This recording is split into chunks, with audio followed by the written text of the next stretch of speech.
and we are live with another edition of the All Gas No Break Sports Show.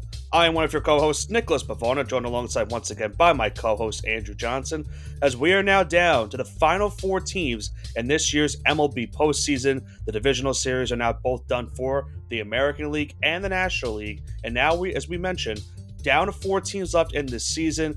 Three teams that had their their quote-unquote bye weeks going into the divisional series after the wild card series are now in the championship series, and one of the wild card teams is still in the playoffs. And if you know by now, that it's one of the more Cinderella runs we've had in the MLB postseason of recent memory. And now we get to find out who we think is going to go to the World Series after this next couple of weeks. We have the NLCS kicking off tonight at 8 p.m. as of this recording on Sunday. So a lot to talk about here today on the show, Johnson, as well as we break down what happened in the divisional series for the 8 teams that we're playing. And then we'll discuss how the 4 teams remaining have an opportunity to make the World Series this year. Yeah, very exciting weekend baseball, and the upsets continue here. One team remains, and it's going to be a little bit of a spoiler unless you want to go into it immediately. But one team Yeah. remains that no one really saw this coming. We have a 2 seed, 2 1 seeds, and a 6 seed in the final four. Just like everyone kind of drew it up, a 6 seed in the championship series, our last team in the playoffs, a playoff spot that really shouldn't even exist uh, until recent years, until recent times. This 6 seed wild card didn't even exist. So if this was any time in baseball, then in the modern day, this team wouldn't even be in the World Series, and that just shows you they made the right call with this new playoff format.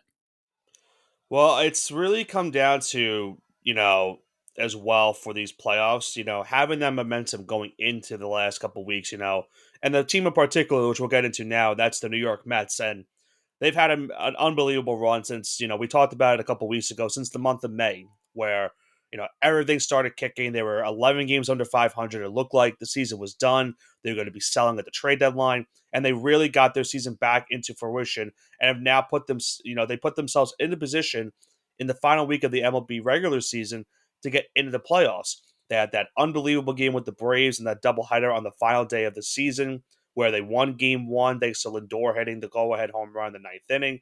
They get one of the last playoff spots, and then they go to Milwaukee, and we saw what happened with them against the Brewers. Looked like they were done once again in the ninth inning against Devin Williams. Pete Alonso hits a home run, saves their season, and it sends them to this NLDS matchup with their hated divisional rivals, the Philadelphia Phillies. And keep in mind, Johnson, this was the first time that these two teams had played in the playoffs for the first time in each team's history. So, the very first time matchup, which is kind of shocking to think about, considering how long these two teams have been divisional rivals. And pretty much, Johnson, in this series, I know the series says that the Mets won 3-1. The Mets dominated this series for the most part of it. You look at what happened in game one. Zach Wheeler dealing for the Phillies. They looked like they were going to be able to get the win. He gives them a solid 7 innings of shutout baseball, just one hit. But then the 8th inning happened for the Mets.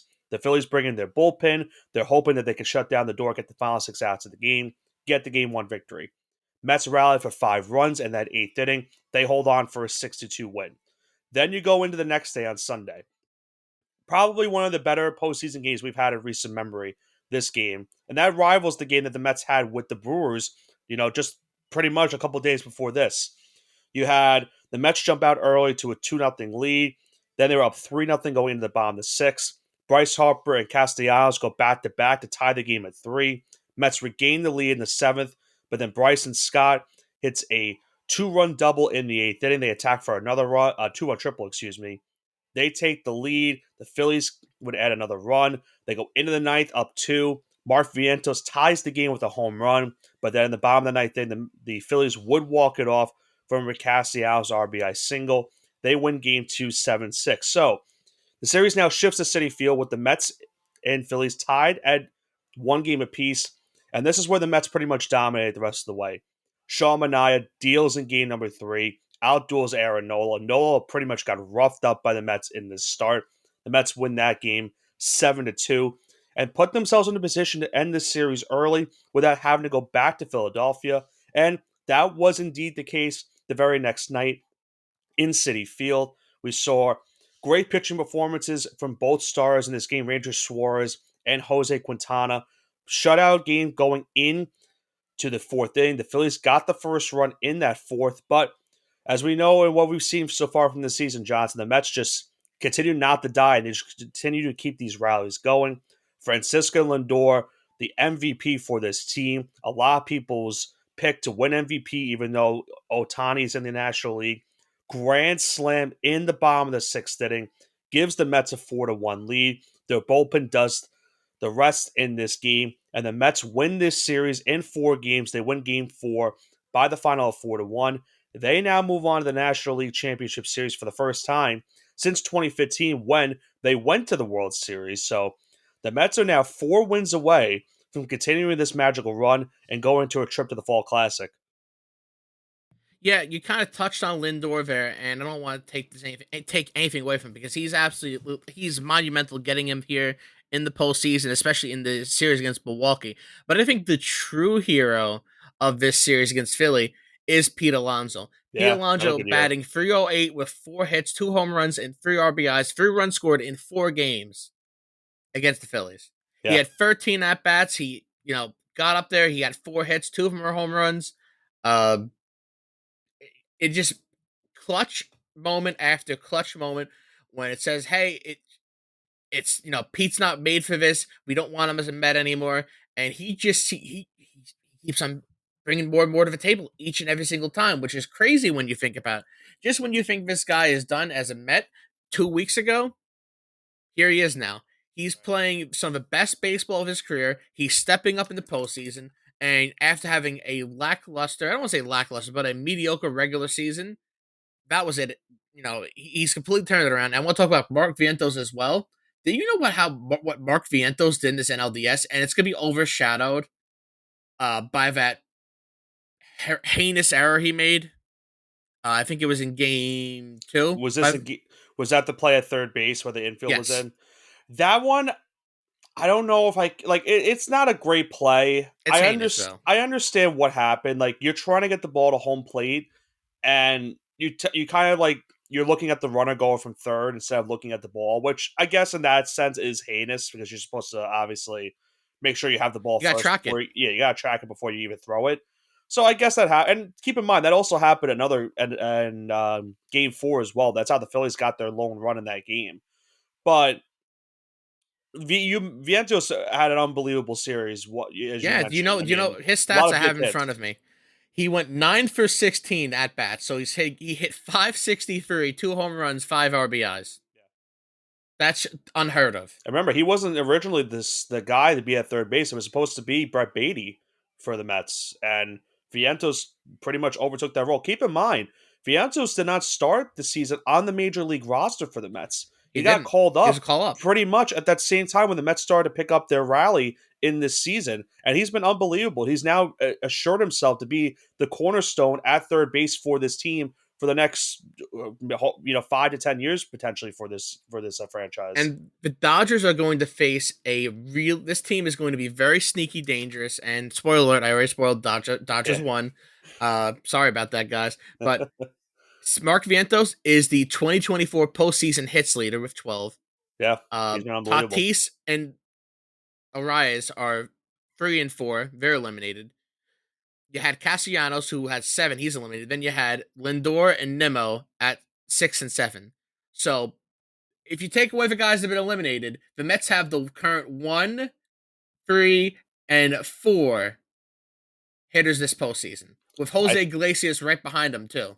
I think what's so dangerous about the Mets going into this NLCS is that you mentioned about their hitting. They are a team that's just so scrappy in terms of they're fighting to the very last pitch and very last strike and last out, and they're making it tough on all these pitchers that they've been facing this postseason. Other than Zach Wheeler, Zach Wheeler was the only one we've seen so far have dominant success against the Mets in this playoff run. And the other thing for the Mets is how about their pitching as well this postseason? It has been unbelievable. I'll talk about Stellar. David Peterson for a second here. Yeah, Pearson was unbelievable out of the bullpen. He was a big. They needed him out of the pen because you have your four guys you want out of the rotation. You have Senga who returned in this series. You have Severino. You have Sean Manaea, and then you keep rolling it with Jose Quintana. So you have your four guys. So that moves Peterson into a long reliever slash late inning guy that you need to get some quality outs. Peterson did that for a good portion of this series as well, including getting the save and the series clincher against Milwaukee. Yeah, no, he has. I believe since Milwaukee, he has 11 innings with zero earned runs. So that's what you need in the postseason. You need a guy like that. Right. Yeah, I mean, the time that you need your bullpen to step up is in the postseason, and there's no doubt about that. And keep in mind, Johnson, that's where the Phillies lost this series. It was their bullpen, pretty much. Yes, their offense did have some bad moments as well against the Mets in this series, but the bullpen, you gotta believe, after what happened in Game One, it looked like the Phillies were going to win that game. The bullpen implodes, they lose the game. Then you had Game Two. Yes, they win the game, but the bullpen implodes once again, and they have to win on a walk off. And then the bullpen is the reason why they lost game number 4. Lindor hits that go-ahead grand slam off of Carlos Estevez, who they acquired from the Angels, who was an all-star closer for Anaheim. And that's how the Phillies season ends. They now go into another October, another offseason where they're wondering how much longer can this core group that we have how much longer do we have with them and as our window closing? Yeah, I think it is closing for Philadelphia, and you've seen the steady decline ever since their World Series appearance. It's been one less stop every single year. It was the Yeah. NLCS last year for him. It's the NLDS this year. Listen, if the trend continues, because it's happened 3 straight years now, it's wild card next year with this core, and then they don't make the postseason at all. So before getting to that point, you want to make some adjustments. What those They're getting adjustments have to be, I'm not really sure exactly. Well, they're getting very, very older. That's the other problem too. And there's been rumors that maybe they trade guys like Alec Boehm, who had a great regular season, then got injured, and then he ended the year. I think what was it? I think he was 2 for 31 to end the regular season. Yeah, He he was was benched not at hot one during point. he was He was not hot benched at during one the point in stretch the of it. series. During that critical stretch, Yeah, he was not that hot. and keep in mind before we go to the next series we talk about, the Phillies had the best record in baseball for what seemed to be a good 5 portion months. of the season. And then the last 2 months of the year is where everything went wrong for them. And remember, if they were able to hold on to that, they would not have to play this Mets team. It would have been the Dodgers playing the Mets in the NLDS. But because they had faltered at the end of the year, the Dodgers got the best record and they were able to move on, albeit it was against a tough Padres team. But the Phillies have to run into this buzzsaw that is the New York Mets the way they've been playing so far the last couple weeks. So Yeah, it was not red another October. bad off You season. saw red October everywhere. It was only purple October as the New Yeah, York Grimaces move on to the championship series, only their second time in the last 20 years. So this is yeah, a crazy time to be a Met fan. yeah. We'll break down their series as you mentioned with the Dodgers in a little bit. We'll break down the Dodgers divisional series with the Padres. But let's move on into our next series, the second series that ended. And this one also ended in 4 games. And thankfully for me, it was for my New York Yankees as they were able to beat the Kansas City Royals in 4 games. This was a very close series between these two teams. Had me pretty much on the edge of my seat every single game, Johnson. Game number 1, the Yankees had a start from Garrett Cole that really did not go the way that they had hoped for. Kind of got roughed up in that start. It was pretty much back and forth. The biggest key to success for the Yankees in this game was they were able to get a lot of walks issued. 8 walks the Yankees got in this game, and Alex Verdugo gets the game-winning hit in the 7th inning. They hold on in game number 1, 6-5. Game number 2, we saw the Yankees start Carlos Rodon. That did not go the way that they had hoped for. Rodon gets touched up pretty much early on in this game. They lose game number 2, 4-2. So the series shifts back to Kansas City with the series tied at 1 game apiece. And thankfully for the Yankees, Giancarlo Stanton was the hero of game number 3. Stanton hits a go-ahead home run in the 8th inning and gives the Yankees a 3-2 lead. They would hang on 3-2 to set themselves up for a potential series clincher in game number 4. And despite what happened in game number 1, Garrett Cole was able to have a phenomenal start in game number 4. 7 brilliant innings, a lot of strikeouts, allowed just 1 run. Did have some scary moments where it looked like at one point he was about to give up a game-tying 2-run homer, but that was thankfully not the case. Giancarlo Stanton again had some big hits in this game as well, and the biggest thing that the Yankees had in the series, Johnson, and I mentioned this with the Mets in the last talk, the bullpen was phenomenal for New York in this series. They did not allow a single run through 13 and two thirds of postseason relief. So that's huge for them so far going into the ALCS now. And they win this series in 4 games. They win game number 4 by the final of 3-1. Stanton was big. Gleyber Torres had some big hits as well. And Garrett Cole and the bullpen were huge in that series clincher. And now they have a chance. They obviously will be hosting the ALCS, and with no Astros this time around, this is for the Yankee fans. They feel like this is the time for them to finally get over the hump potentially and move on to the World Series. You talked about Giancarlo Stanton being the hero of one game. He was the MVP of this series. Yeah, And I know you don't want to hear this, Nick, but I got to dive in just the basic hitting stats here, just like I did with the Phillies. Keys to success. Like you said, Giancarlo Stanton, with 16 plate appearances, hitting 375, hits, a home run, 4 RBIs, and scored run in they four don't win the games. series without him. No, no They way. do not win this series without him. Absolutely not. Another guy you didn't really touch upon much was Juan Soto. Yeah, he had some big hits. He had He had some big. Listen, he bat 286, which is above league average, but a little bit below for him. But he came up clutch. He got guys on base, and you know what he did? He gave Aaron Judge every single opportunity to score an RBI. It felt like he got on base several times for him, and Aaron Judge goes. Judges. Yeah, Judge sucked. He went 2 for 13 with 5 strikeouts. Yeah, his If you postseason are the captain of this woes team, continue. if you are the captain of this team, if you are the face of the New York Yankees right now, it's not Juan Soto yet. It's not Garrett Cole right now. It's not Giancarlo Stanton. You really have to take a look at yourself and kind of think about what you did. Because even though Garrett Cole dug themselves in a hole that first game with an awful, awful performance, they end up winning that game. Not only do they win that game, they win the series in a fantastic closeout game he has. He picks up the win through 7 innings.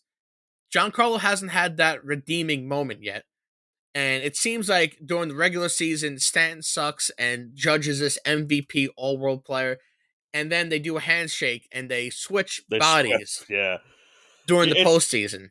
I mean, if you saw the stats, Giancarlo Stanton has like one of the best at bats per home run in postseason history. He's only behind Babe Ruth when it comes to that stat, which is an insane stat to think about. But another thing also is you're right about Judge. I mean, awful series he had against the Royals. And let's face facts, he hasn't had a great postseason record as it is. I think he has the highest strikeout rate in postseason history right now for any baseball player. So it's not a good stat. I think he's happy, at least grateful that they won this series, but you're absolutely right. He has to pick it up in the next series against. I'm gonna spoil it now, but since you did one earlier, I guess I might as well do it against the Guardians. They're gonna need to do the exact same thing. They need Judge to be a big factor in that series. They cannot And just rely on Soto and Stan to do all the brunt work and make sure that they move on to the World yeah, Series. I even pains me to say this. Jazz didn't have a great series. He Yeah, struggled to get on base too, but he's not good getting paid defense, nearly as much. Yeah, he played excellent defense. He made a lot of good timely base running. throws. Good base running. He hit a home run. He's the reason. He's a So big reason they won Game One, also because if yeah, he had not because of that stolen base second running, base, yeah, he doesn't steal second base. Verdugo doesn't bring him home on the RBI single. which is something when he's not hitting like this, that's what he can give you. He can give you the Right. defense and that good base running because he can get the walk and just him getting that walk, stealing and then stealing that base, and then he has 2 power hitters right behind him that can bring him home, quote unquote. Just sending sack flies to the outfield so he can progress to third and then home. So he can get you a run off speed alone, which is something that Judge can't. So when he's not performing at that high level, he's at least giving you that, which we haven't seen from Judge yet. I think also for the Yankees, if Jazz is able to get on, Anthony Volpe had a pretty good series. It doesn't look like it off the stats. Every out that Volpe had in this series seemed to be a hard hit ball that went right to someone's glove. And the other times he would get a big, some very good timely base hits. He had one bad error in this series, which is, not great, but he was still pretty good for the Yankees overall. Had a nice diving catch in center, in shallow center field that I don't really want to bring his name up, but a certain TBS commentator for that series thought it was going to be a base hit up the middle. You mean Um, Bob? yeah, I Don't don't say want to his bring last name. I don't want to bring up too much about that because that was a very, let's face facts. Most of the commentating for the playoffs this season has been pretty bad. Um, I think thankfully that because I think the Yankees are still on TBS for the ALCS. I don't think it's going to be Bob going into that series. I think it's Brian Anderson who called the Tigers and Guardians series. So that's a little bit of a happier note for me because I don't You want get to some hear. relief. Yeah, I could not stand Bob after the series. It was so tough. He's one of the greatest commentators in recent In memory. But modern history. yeah, but it's this series just was really bad for him overall. Not a lot of enthusiasm when big plays happen, and that was pretty much it. But nonetheless, the Yankees do move on into the ALCS, and we'll break down their matchup with the Guardians a little bit. We'll talk about what Cleveland did in their ALDS matchup. Now, going in to the next National League Divisional Series, how about the Dodgers, Johnson? They just survive and move on to the NLCS. Game number one, that was a back and forth game between these two teams where we saw the Padres jump out to an early 3-0 lead. Otani hits the home run to give them back the lead in the bottom, the tie the game, in the bottom of the second. Padres regained the lead in the top of the third, but then the Dodgers would hold on to this game for the rest of the way. 3 runs in the fourth inning, another run in the fifth, and their bullpen was phenomenal in that game. They take game number one, 7-5. Game number two, it was all San Diego. It was pretty much a slugfest for the Padres winning that game number two. They hit a bunch of home runs. There was some antics in the outfield with the fans throwing stuff at the players, so that wasn't a good look for the Dodgers. But nonetheless, the Padres blow out the Dodgers in game number two, 10-2, and they shift the series into San Diego up 2-1. Game number three, we saw the Padres jump out early to a 6-1 lead. Tatis, as you mentioned in the earlier preview, had an unbelievable series, had another home run in this game to give the Padres a 6-1 lead. They hang on to win 6-5. And it looked like, Johnson, that's where the Dodgers were done. Down 2-1. They had announced they were going to be going with a bullpen game in game number four to try to save their season. And that's exactly what they did. They were able to go the full way with the bullpen. They win game number four by the final of 8-0. So sets them up for a do or die game number five that happened on Friday in Los Angeles. And once again, they pretty much, they won with Yamamoto in that start. He pitched in that bullpen game as well in game number four. So he went the game for the Dodgers in game number five. It did a pretty good job. 5 shutout innings. He let the bullpen come in after that. They were phenomenal, did not allow a single hit the rest of the way. And the Dodgers are able to hold on for a 2-0 win in game number five. They come back from a 2-1 deficit in the series, and they now move on to the NLCS. And as you mentioned, they will take on the New York Mets in a battle of the 6 versus the 1 seed in the NLCS. And I think I know where America's. It's crazy to think that America might be rooting for the Mets the way, considering it's a New York team. But I think that's where America's leaning right now in terms of who they want to see in the World Series this year. But it's going to be Mets versus Dodgers. Yeah, they have that, and I know there's a lot of people are gonna hate to hear this, but they have this scrappy underdog effect, and we have a lot of friends that absolutely despise that the Mets have that scrappy underdog feeling to them. But let's not Yeah. talk about the Mets right now.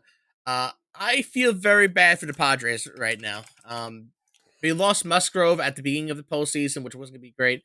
Tatis was phenomenal here. 7 hits, 3 homers, 5 RBIs in those 5 games, hitting 350. He just really stepped to the plate.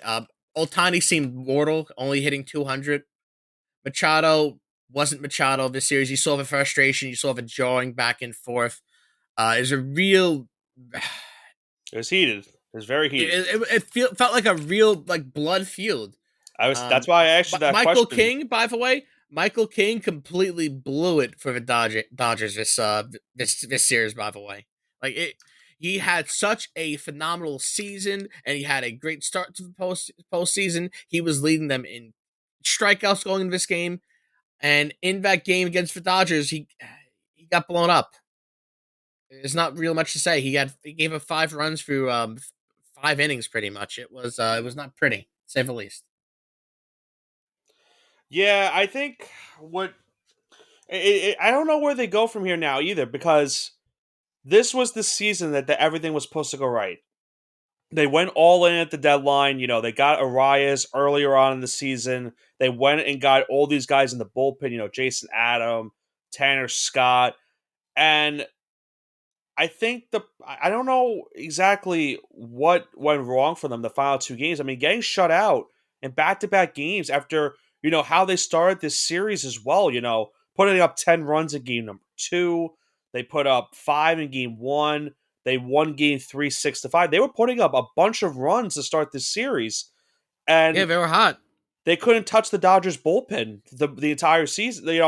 I gave credit to the Yankees bullpen the way that they were playing in that series against Kansas City, but the Dodgers bullpen deserves some credit as well for how they pitched in this entire series. I mentioned what they did in game number five, not allowing a single hit after the fifth inning. I mean, that's an unbelievable job considering the lineup that the Padres are bringing out every single night. And now the Padres have to go into the offseason thinking, well, once again, we're at the mercy of this. And this was, remember, keep in mind, in recent memory, the Padres were beating the Dodgers most of the time in the playoffs. And now they have to go into the offseason and say, well, the Dodgers finally got one up on us. Where do we go from here? How much longer is our window open? Because, Machado is starting to get a little bit older. The rotation is certainly getting much older. And they are not going to be able to keep some of their guys probably because of their money issues. I think Tanner Scott's a free agent going into the He offseason. is. Um, I think not too much longer. You mentioned Musgrove. I think he's a free agent coming up soon. I could be wrong. I might be mixing him up with another player. It might be Dylan Season I'm thinking of. I think I don't know which one of the two is a free agent coming up, but it's one of them. But regardless, I mean, they're going to have some free agent decisions coming up very, very soon, and they're not going to be able to keep all these players. And that's why they try to go all in this season to try to make sure that they can potentially get that World Series title. And for the most part, I think a lot of people thought that this was going to be it. They had the 2-1 lead. It looked like they were going to win game four because the Dodgers were going with that bullpen approach. That was not the case. They could not touch the bullpen in game four and in game five. And now their season comes to an end. Now I feel we feel bad for too. And this is you, Darvish. He was really the pitching MVP for the Padres this not this postseason, but just this particular series. 13 innings, 3 earned runs. That's all you could really ask for. And two starts on short notice like that, on limited rest in between days. I guess he got 5 days, so um, kind of standard. But you feel bad for him. He really put his heart and soul on the mound there. And when you have good starts like that, you have to let your offense finish sometimes for you. And he just didn't get it. So he was kind of let down this postseason a little bit too. And there's gonna be a lot of soul searching in this organization. Mm-hmm. And the Dodgers move on. Dave Roberts still escapes the allegations. Well, And here we are. for now, we'll see what happens in the NLCS against the Mets. But yeah, I really was pulling for San Diego. I thought they had this series. I thought this was going to be the final of the year they make it to the World Series because the last couple of years they were this close to making it. They were just never able to get over the hump. And, they had the trade Soto in the offseason. That trade really worked out for them for the most part as well. You mentioned Michael King, great start against the Braves in the wild card series. He was up and down in this series against the Dodgers. But yeah, you feel for guys like Darvish and Machado. They're still looking for that first ring, and they're getting, as I mentioned, they're getting older, and you got to wonder like how much longer are they going to be in the window of potentially being in World Series contention? They're pretty much. I don't want to say they're in the same spot as the Phillies, but they're getting right to that point in the year where you're probably getting to that part where you're like, well, are they that much different than Philadelphia in terms of their window closing? Maybe because the Dodgers are going to be continuing to play. They're going to be continuing this team for years and years to come. It's not like this team's getting any different. Maybe they'll lose Kershaw or someone, and maybe the next year or two, but they're not going to be much different in the next couple of years. So the Padres have to contend with that for God knows how long. And if the Mets continue to play the way they're playing, they're going to be even better next season because they're going to have money in the offseason to sign free agents. So the Mets should be another contending team next year. So right there and then, you're already competing with two teams to try to be the best team in the National League. And who knows what other teams are going to be still competing to have that best record. There'll be a playoff team probably next season again, but I don't know how much longer they have a chance to win a potential World Series and get that first ring for that franchise because this was probably their best opportunity to do it, and they just faltered at the end. So And I think we can get into our final playoff series. If you'd like to recap that against the Guardians and I was gonna say the Dodgers. the D's Tigers, on. I guess letter D on the mind here. yeah. Uh, Detroit Tigers. Excuse me. Well, talk about this series as well, Johnson. I mean, this series started off where you have this Tigers team that's been kind of like the Mets, where they I don't want to say they're definitely of the model of being that scrappy underdog team where on paper their roster isn't as good as the other playoff teams. They've been fighting and scratching and clawing. They went third. I mentioned it a couple weeks ago. They went 31-13 to end the year to make the postseason, and they were able to knock out the Houston Astros in the wild card series to move on to this ALDS and take on the division rivals, the Guardians. Game one did not go their way. They went with a bullpen approach in game one. Lane Thomas had the dagger early in this game with a grand slam. They go up 5-0 in the first. They win the game 7-0. Strong performance as well from most of the Guardians and their bullpen in this game. Now, game number two is where the shift, turned for Detroit. Tarek Skubal, incredible start in this game number two against the Guardians. Pretty much going all the way. I think he pitched 7 innings in this game. Correct me if I'm wrong. Shutout baseball. And it was shutout. It was a shutout game going into the ninth inning. It was still scoreless between the two teams. Emmanuel Clase was on for the Guardians in that ninth inning. Gives up a pinch hit 3-run homer to Kerry Carpenter. Tigers win that game 3-0. Shift the series back to Detroit for the first playoff home game for the Tigers since I believe 2013, I think, was when they last hosted a playoff game in the Motor City. And they gave their fans a nice treat in game number three. Strong pitching performances as well from the Tigers in this one. But once again, it was scoreless early in this game. The Tigers jumped out first with a RBI. They took a 1-0 lead. They got another run in the third and then another run in the sixth inning. They went with the bullpen approach in this game three, and it worked out phenomenally as they won 3-0. So it looked there and then that the Tigers were going to potentially win this series, kind of like how we thought with the Padres. 2-1 lead, you're at home. It looks like everything is going their way. And it looked like everything was going their way in game number four. They had the lead.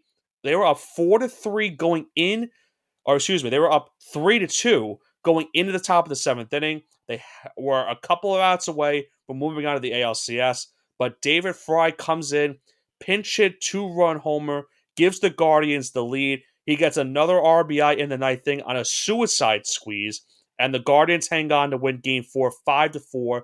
So it then shifts the series back to Cleveland as this game took place just yesterday. As of this recording on Saturday, it would be Tarek Skubal versus Matt Boyd, the same starters from game number two.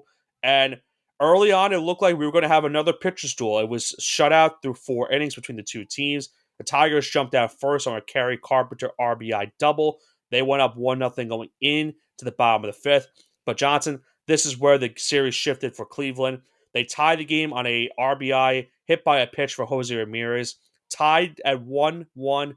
Next pitch, Delane Thomas, grand slam for the second time in this series. He hits a 3-run. Second time in the series, he hits a home run. 7 RBIs off of home runs in this series for Lane, and the grand slam puts the Guardians up 5-1. They go on to win this game 7-3, and they now move on to the ALCS to take on the New York Yankees. And unfortunately for Detroit, their magical run that they've had the last couple of weeks, the last couple of months of the season, comes to an end.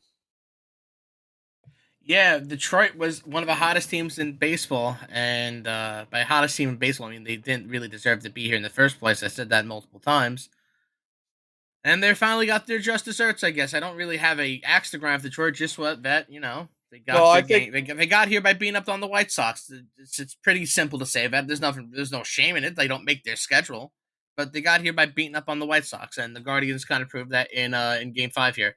A couple things about the Guardians I want to note with Jose Ramirez was not that good this season, but this series, but I expect him to yeah. kind of really, really turn that around in the ALCS versus the Yankees because he's due. And you know what? If I think he's due, and I think Judge is due. So I want to see home. I want to see a home run battle between Jose Ramirez and Aaron Judge in the ALCS for 7 games. That's what I want to see. I want to see these guys play at their very best. I know you're a fan and you're signed and you don't want to hear that right now, but I want to see Yeah. these guys at their very best. I want to see good October I baseball. mean, listen, if Judge wakes up, I don't really care. Both these guys are going to wake up in the ALCS. They're You more would than hope. due because Jose Ramirez has not been good this postseason either. Yeah, yeah, it's been an up and down postseason for him as well. But the last time these two teams played in the playoffs, it was a back and forth series. The Yankees won that in 5 games, but they've had some memorable playoff matchups the last couple of years. So there's a lot of good, postseason baseball these two teams have played in So recent memory. this is my my hot take here. Okay. Either Jose Ramirez. Actually, no, I'll save my hot take for the mushing hour. So that's all I Well, have we to say right now. well we could go right into it. I mean, other than that, the Tigers. Well, I the same thing for the Royals too. I mean, both these teams, no one expected to get to this part in the season, but future looks bright for both of those teams as well going into October. Going into the offseason. And they put up very very memorable matchups between their respective top two seeds in the American League, that being in the Yankees and the Guardians. So we'll see if Detroit and Kansas City can get back to the postseason next year. But it will lead us now into our mushing hour, and it's now championship series time. 4 teams are left in the postseason. I would say I did pretty good in the divisional series. I got 2 series correct right off the bat. I got the other 2 series right, just did not have the amount of games correctly. But I will take that nonetheless. You were all right in the divisional series, not better than what you did in the wild card series, but now a chance for us to potentially get our 2 picks right for the I ALCS. do I do want to point out that picking a correct series score is like a minimum of like a plus 300. Yeah, That's like so the fact that I got 3 right and you got 2 right means that we're doing pretty well here. I thought you were gonna say we're due to get both of these wrong, which is very No, possible. no, I mean we're probably, but It is a if 7 game series. It's different I would now. say in amounts of units right now because technically I have 5 series that I predicted wrong. I got 4 winners right, but didn't get the exact right. If Yeah, I had to guess with units right now, I think you'd be up probably 5 units. If you did a standard 1 unit per game, you'd be up yeah, about 5 units right now. yeah. I'll take it because the way football season's been going for us, it's Hey, we can NFL, use I'm it. good. No, listen, we've been better. We've been better NFL, I'm recently for good. football. NFL, I'm good. And baseball, I'm doing pretty well. You College did good at football, college this eh. week. You did good Yeah, this yeah, week. we'll go into college later on. But Yeah, college, I had yeah. a redemption, but I'm still 10 games under 500 in college. So Well, yeah, we'll get to that. We're ten yeah. We'll games get. over in NFL, and we're 5 units over in baseball. So that makes up for the college. So, with that being said, let's try to keep that momentum going up for us, Johnson. And let's start off with the first championship series that we have for this MLB postseason, and that is between the Cleveland Guardians and the New York Yankees. We'll go into the Mets and Dodgers last. They're going to be the first teams to play in the championship series. That first pitch takes place later on tonight, as of this recording, around 8 p.m. So it'll be tough for me to watch that game, Johnson, with the Giants game as well. So big New York games going on at the same time, as well as tomorrow, which we'll break down in a little bit. But I'll be Yankees there and tomorrow. Guardians, you will be there tomorrow. That is true. I will be at MetLife for the Jets and Bills game. So we're both going to be at 2 big sporting events in the metro area. But nonetheless, Johnson, Guardians and Yankees. I'm a little bit worried still about the series. I'm hopeful for my Yankees, but who do you have winning this series to go to the World Series? I'm not worried at all. It's Yankees 4-1. I'm not Oh worried no. whatsoever. No, and I'm gonna give you why. Right? Okay, I'm Unless listening. Jose Ramirez, and this is a statistical analysis, right? Uh, do you really think Stephen Kwan is going to backpack his team to the World Series after his performance right now? He has 11 hits in 5 games. He is not going to stay that hot. That is a statistical improbability that he stays this hot, right? Hmm. Not going to happen. Lane Thomas is the next best guy. on the team in this past series. Yeah, He has Thomas half the does amount of concern me. hits. He So concerns me right now. he was their second best guy this series, and he had 6 hits. Then after that, I don't even know who it was. I The don't even know Guardians who it was after. The Guardians' strength has been their pitching. It's always been their pitching. This is not only the first year it's happened. When we played them in 2022, this was the same thing. When they played them in 2020, it was the same thing. When they played And them you in know what? 2017, it was the same thing. Pitching only takes you so far in the postseason. You've Right. seen great Yankees teams with wow, that pitching is so good. Or look at the Mets. The Mets for years had the best pitching staff in baseball, but they couldn't score a run. You have to Right. score runs to win games. You cannot win a game 0-0 in baseball. You need to score runs, and the ability to score a run and drive the ball into the outfield and bring runners home is what the Guardians are going to struggle with, which I don't think the Yankees will, because they have a mix of speed and power. And by mix of speed, I mean it's Jazz Chisholm and John Birdie. That's Yeah. your speed. You can put John those Burner was guys pretty on. good for the Yankees in that series Yeah, against Kansas City too. he was because he's a weird utility player. He's And I don't playing mean first that in a base. yeah, I don't mean that in a disrespect to John Birdie. I'm a big John Birdie I'm fan, but I'm it's not curious what that's not happens his when game.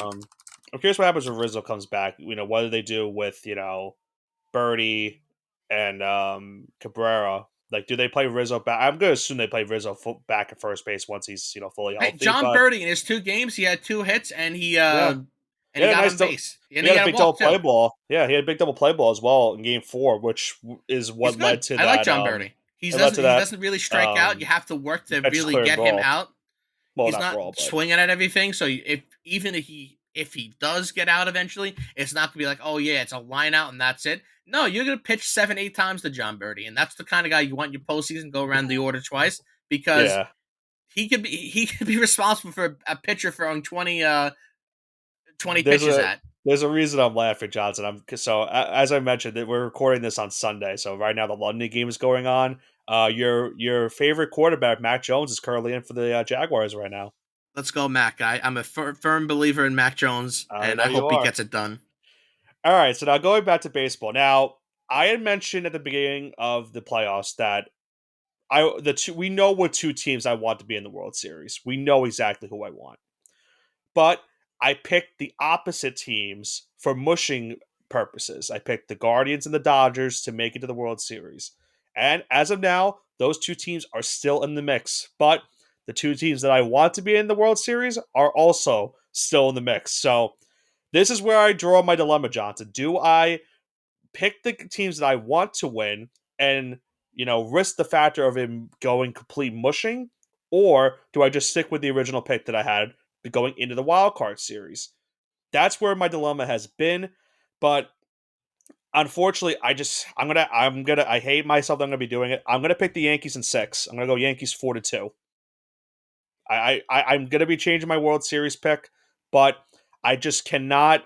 I might regret it if the Yankees lose this series to Cleveland, but I really, if they cannot win this series against the Guardians and make it to the World Series, uh, Aaron Boone might get fired. There might be some changes in the front office. Who knows? But they have to make it this year. There should be no excuse that they don't make the World Series this season and get it done. So give me the Yankees in 6 against Cleveland.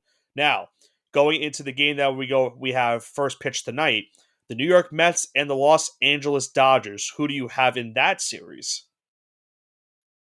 Give me. Ooh, are you waiting for it?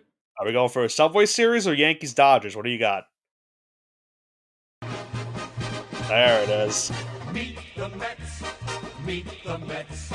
Step right up and greet the The Mets. Mets. We got the Mets. I have the New York Grimaces going 4-3 over the Dodgers here. Uh, I think they're the team of destiny. I can't really explain it, but I think they are the team of destiny to make the World Series this year. So you think after it's been 24 years since those two teams played in the World Series, but that's what you have for this year's Fall Classic now. I I know do. it's been I have the. I know it's been I'm a. I know it's been different considering what we started the season with, but That's what happens sometimes when you have postseason baseball. You have to change your pick on the We whim are of a 8 dime. games away from absolute anarchy Mhm. descending upon New York City Yeah, New York in City. late October.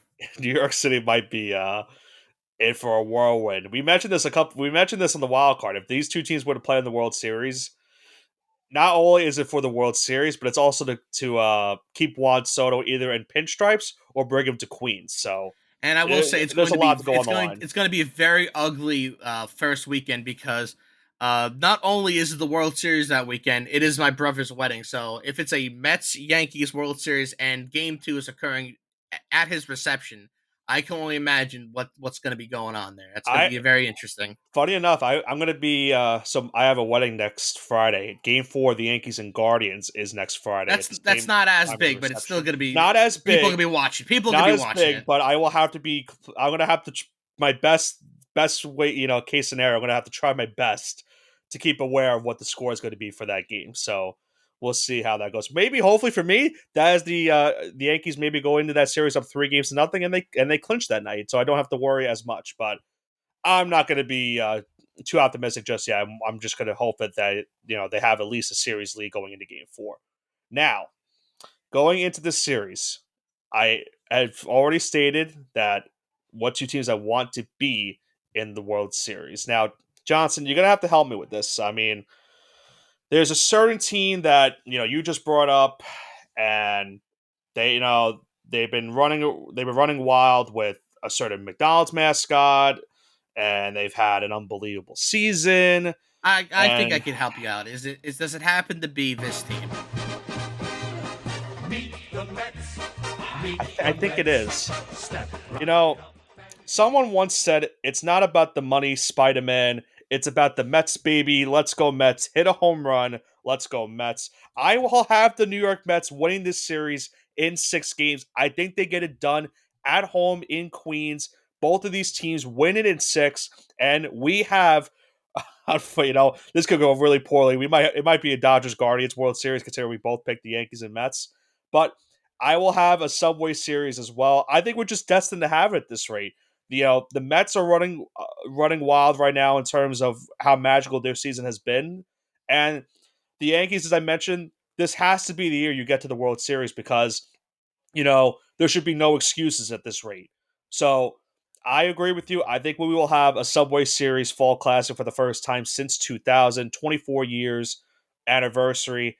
I have Yankees and Mets in the World Series as well. Not my original pick when we started the postseason, but as I mentioned, this was the pick that I wanted all along, Things and I change. and I just wanted to keep it that way until the very last 10. So Yankees and Mets for me as well. I guess we could probably just save our prediction of who we think is going to win that series for now, unless you want to make that prediction.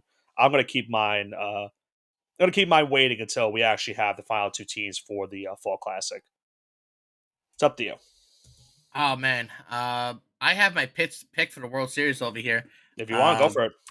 yeah, I'm going to pick the Mets over the Yankees to reverse Fun. generations of bullying because you know what, you will never hear the end of this. No matter, listen, Oh, if the Yankees beat the Mets, it's just going to be like kind of piling it on the Mets, right? yeah, Like it's just in like oh, it's been happening, this entire for our entire lives for 60 plus years. It's gonna happen. But if the Mets beat the Yankees, yeah. Yankee that's fans like will the not Jets hear the beating end the of it. Giants in the Super Bowl. That's the Yeah, Nets beating the Knicks in the NBA championship. Islanders beating the Rangers. You will never hear the end of that. Like, and just decades of bullying will just like cease to exist. And the snap of your fingers, it's gone. So you better hope that doesn't happen for your sake, because yeah. I know a lot of people that will be insufferable about this. I know a Uh lot of huh. people that will be insufferable in the opposite way. Like, I can't believe this is happening. My life is over. Yeah, I mean, listen, we were very young when these two teams played the last time in the World Series. If this was to be the case, so remember, we could, But it didn't mean as much because the Yankees were in the middle of a right. The dynasty. Yankees were in their dynasty year. The Mets were having an Like unbelievable year, but they knew that they hadn't have a chance. Like this is anything can fair go. playing ground. We mentioned at the This is a beginning. fair game right now. If this We mentioned at the happens. beginning of the playoffs that every single team that was in the playoffs this year has a reason and a chance to make the World Series. And now we're down to 4 teams, and it's the same scenario. Each one of these teams have kept their cause and their case to be into this spot in the season, and they have a great chance to make the World Series. And for each of these four teams, they just need 4 wins, and they're into the Fall Classic. The Dodgers looking for another ring, the Yankees are looking for another ring, the Mets looking for their first since 1986, and the Guardians are looking for their first. I I don't remember if they won in the 40s. I don't know off the top of my head. I think they did win a championship in the 1940s, but it has been a long time since Cleveland's done anything. They only had the Cavaliers title as just in recent memory. So that's it for them. They're just hoping for something. So we'll see what happens for Cleveland. But regardless, Johnson, we're now down to the final 4 teams in this MLB postseason. Any final thoughts before we wrap this one up and get ready to take part into what's going to happen in these respective championship series matchups? Looking forward to good baseball once again. That's what I'm looking forward to. Yep, yeah, it should be fun. I mean, the MLB postseason has been one of the better postseasons we've had. After last season, it was a kind of a bad, not a great postseason run. In terms of viewing for some of the viewership. This year has certainly brought a lot of great moments and has been very close matchups each and every game that we've seen. And I think we're going to be seeing it once again for the 2 matches that we have for the championship series. So it should be fun nonetheless. But for us here on the All Gas No Break Sports Show, that is going to do it for our Division Series recap and our Championship Series preview. As we now move into the AL and NLCS, the Mets and Dodgers take place game number 1 tonight on Sunday as of 8 p.m. Tomorrow, the Yankees and Guardians will get underway for game number 1. The Dodgers and Mets will play game number 2 as well tomorrow night and Monday. So a whirlwind of events in the city of New York for both teams making the championship series. Will they make it to the World Series and have that Subway Series? We'll have to find out and tune in. This has been Nicholas Avona, joined alongside by Andrew Johnson with the All Gas No Break Sports Show. Have a great rest of your week.